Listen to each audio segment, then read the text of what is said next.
Short, sweet, and painless. Sounds like me. Short, sweet, painless. Thank you. So I was at your offices yesterday. Yes. The opening of the incredible new offices here.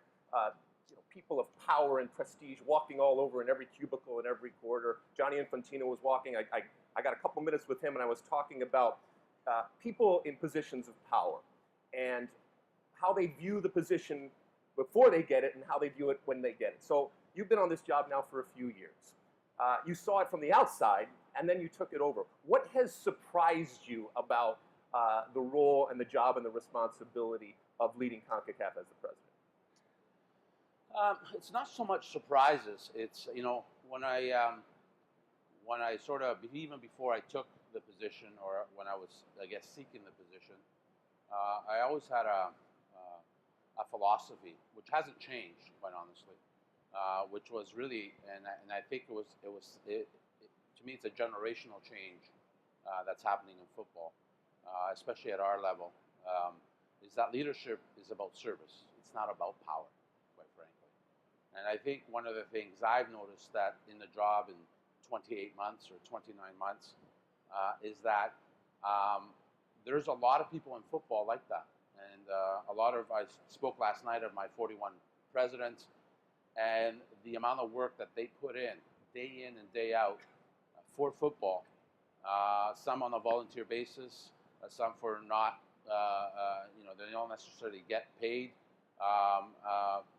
But what they do for football in their own federations or at their own clubs or whatever is amazing. And I know that sometimes, especially in the last few years, the industry has taken a bit of a hit from a branding standpoint, starting obviously at the FIFA level. But the reality is there's a lot of good people in football. And that wasn't so much a surprise. It was more an affirmation of what I probably thought it was. But until you kind of get into the belly of the dragon, you don't really know that. So it was more of an affirmation than any surprises. Were there challenges that you didn't anticipate or that were greater than you anticipated? Yeah, there were challenges. I think a lot of the challenges were, removing a lot of the scar tissue that was there. And the reality is trying to convince some of your partners that are not football partners, but you have to still do business with, financial institutions and those kind of entities to kind of do business with them. I mean, we literally, when we took over Concacaf 28 months ago, my senior staff and myself were faced with a task of doing business with banks, as small of a little thing like that, because of what had happened. So a lot of it wasn't convincing ourselves, was convincing others. And I think the only way to do that was really to do it on a day-by-day basis. And now, in 28 months, it's completely turned around in terms of how we do business, how we're looked upon, the branding, our governance, our transparency. Now it's kind of spilling over into the football as well. Can you just elaborate a little bit in specifics and details? When you say doing business with banks, it's that business wasn't done before? No, what happened was, or was it done in a way that needed to be done? Well, no, what was happening was because of what had happened 3 years ago in the world of football, that a lot of institutions that were scared to do business with you, literally, and so you have to regain the trust of these institutions. And I just use banks as an example, but a lot of these, whether it's governments, so you have to regain the trust of them so that you could continue doing business with them, and we've done that. And so, but that took it on so it wasn't so much an internal fight; it was more the internal-external exchange that we really needed to rebuild that confidence with the external shareholders, really, of the game, so that we can continue doing what we do, which is putting football first. Programming note, Victor will be available for a mixed zone after this talk, so you can ask him other questions and take pictures and ask him questions that maybe I didn't. Can you elaborate a little bit more, because you mentioned the world of football, the way that soccer, the way FIFA, the way CONCACAF has been viewed, is viewed, coming in when you talk about governance and compliance, and more importantly, transparency, which was a word that I heard a lot, even last night in the offices. How does that manifest in what you're going about doing for CONCACAF and providing that transparency so that everybody has that trust in what you and what CONCACAF are doing? Yeah, I mean, it starts in all facets of what we do, whether it's how do we report to our shareholders on the governance side, on the financial side? How do we sort of roll out our programs, the communication piece on that? And really, to be honest with you, one of the key things I thought as an organization that we needed to show was to build in a lot of empathy in terms of how we do business on the one-on-ones, whether it's our staff with our membership, whether it's myself with our stakeholders.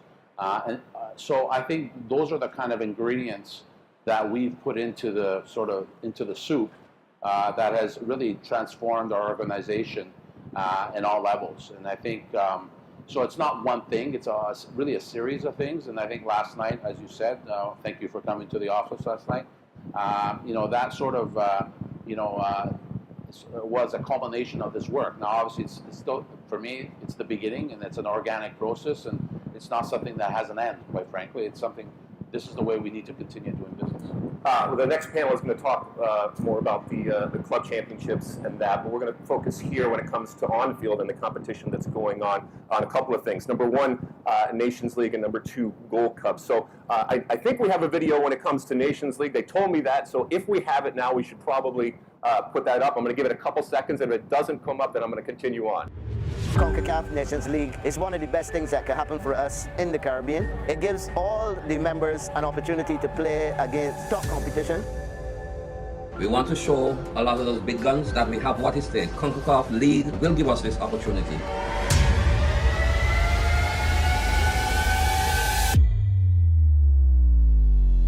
Amor para futebol. The best way to develop is to play football on a higher level. Futebol, para mim, nos lastima futebol.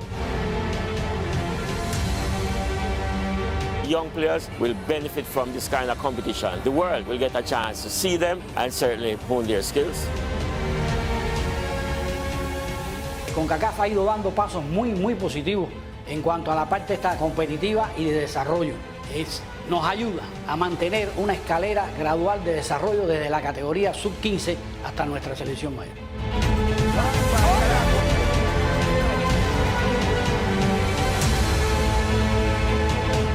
On repartit dans cette compétition avec une très jeune équipe, une nouvelle équipe que cette compétition, il y ait le beau jeu et vive le jeu que veut le président Montagliani.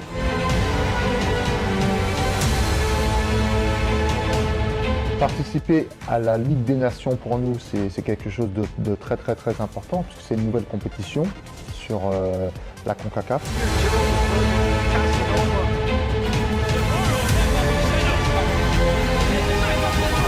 The Nations League per se is a very competitive tournament.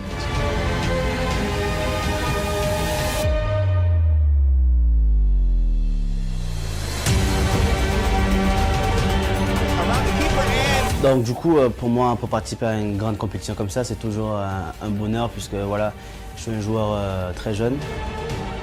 That is good for football, it's good for the game, and good for the player also.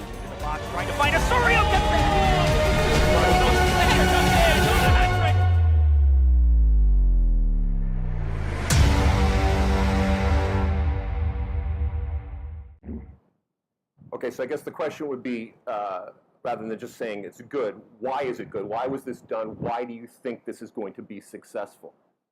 Well, first and foremost, what had happened in Concacaf was really a little bit of a vicious cycle.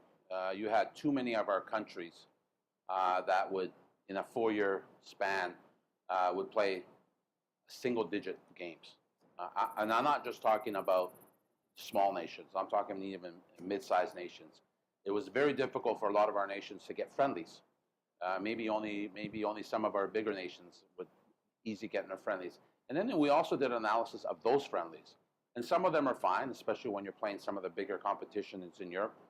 But a lot of those friendlies were really meaningless. And so what we decided to do is that our Nations League was really on the concept of creating more competition, creating more opportunities, and so in having a base where everybody has at least an opportunity to play a minimum of about 24 games in a 4-year period. And really, at the end of the day, it's a very simple formula. I mean, the high tide raises all boats. Also, we were creative in that the league is creative enough where some of our bigger nations have still the opportunity to play the big time friendlies that they want to play. So we've incorporated that too. So next year, as you see with the scheduling, for instance, U.S. plays England coming up. They still have an opportunity to have those because of the way we've scheduled and put the groups together. So it kind of ticks all boxes. But if you see by the reaction, I mean, I was in Montserrat to watch Montserrat, our smallest member in FIFA, 5,000, win. They beat Belize 1-0, and it was unbelievable. I mean, I've been in some big matches in my life, and it was right up there with World Cup finals, with Champions League. It was incredible watching an entire nation, literally almost at the game, watch them win 1-0. And so, to me, that's all about football. And I think, to be honest with you, one of the principles I think that needs to come back to football, I think we've kind of lost our head a little bit with all this economic principles, and you see honestly, a lot of football has become pretty sterile, and I think we got to bring the human principle back a little bit. And I think this Nations League, it actually tastes like football, smells like football, and to me, I'm really proud of the way Concacaf has embraced it and its members have embraced it. And I think, given time, obviously, to cycle, you're going to see a lot of countries, including our two biggest ones, improve as well, because they'll get their competitive matches that I think they need as well. When you say sterile, it's because of the lack of competition in each and every game, or just I mean, not to take shots at other confederations. Go ahead, do it. We do have another. Oh, there we go. There we go. We're back. Okay. You're back. Sorry. Your shot. You were taking a shot at somebody. Yeah, no, not at somebody. Just that overall, you see the sterility of some games. I mean, with all due respect, you turn on the weekend and you watch all these league games, and sometimes, a lot of them are not great. And the reality is everything's perfect. The pitch is great, and stadiums are great, and that's all good. But some of the romanticism, I think, needs to come back to football, and some of that, I think, has to come because decisions have to be made not just based on economics. It has to be based on football and the growth of football. And I think our Nations League is a perfect example of that because it really gives everybody an opportunity. It doesn't matter the size you are, what your budget is, how many players you have, if your players are pro, amateur, semi-pro, everybody has that opportunity to play. And I think, to me, that's very, very important. Victor the Romantic. Okay, let's move on to Gold Cup. We have another video talking about the Gold Cup, and we'll ask you a question here when that's done. So.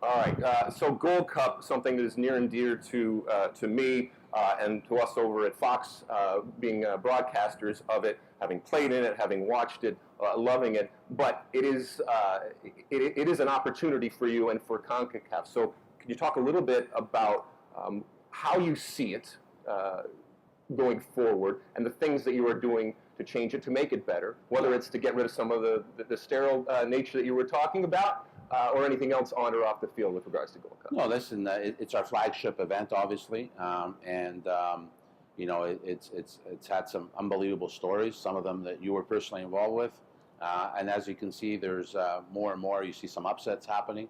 I mean, Jamaica's been in the last two finals, deservingly so. For the first time, we are actually having. We just announced the first venue for next year's Gold Cup outside of the U.S. in Central America. And we're going to announce a Caribbean venue before the end of the year. And so we're also bringing the event outside our usual location. We know that the U.S. has been a fantastic host, and obviously the majority of it is still obviously going to be in the U.S. for obvious reasons. But for us, it's also we're expanding the field from 12 to 16 because I think our Nation League will support that. We saw some results even in the last Gold Cup with the two debutantes that were very competitive. Curacao, who was a debutante, just losing narrowly to Mexico and giving them a good game. And so I think the ingredients are there for the expansion and also trying to build some capacities outside North America. And I think that's one of our goals. And the truth is that the Gold Cup is a great venue to have those discussions with, whether it be a government or whether it be even the private sector in the Caribbean or in Central America, to say, listen, when we're bringing this to you, it's an opportunity for you to invest in your infrastructure. And it's an easier discussion to have when you do it with your flagship event, rather than just saying, I'm bringing the U15 tournament here.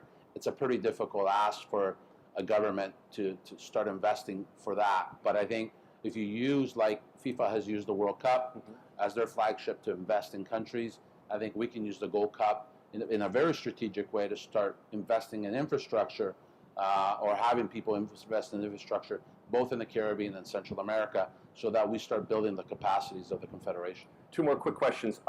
One, you are responsible for soccer players and for soccer in the region, not men's soccer players or women's soccer players, all soccer players out there. So when it comes to the women's game, what are you doing, what is CONCACAF doing to continue to pour more resources and make that more popular as we go forward, so that there are players and there are opportunities going forward for teams and players and your member nations?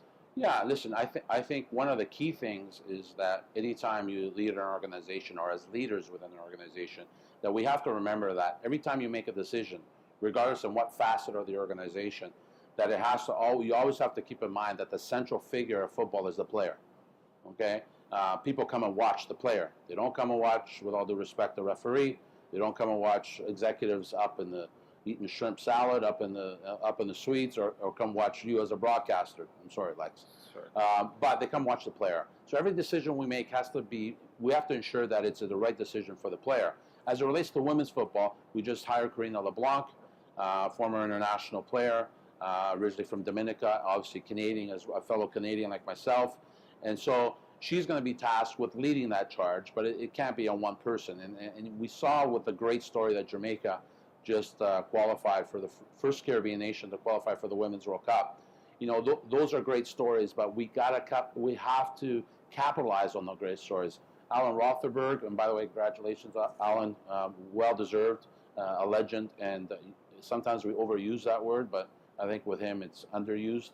And we saw the work that was done for the '99 World Cup and what that did. And I think having Jamaica go to the World Cup, having Karina on board, and really galvanizing sort of that energy to promote not women's football, not just at the top level, but also especially at the grassroots level. And we really, have to break the culture barrier in some of the areas in the world, and even within CONCACAF, where we just have to, the more you have, the more opportunities you have. And, we had a saying in Canada, which is so true.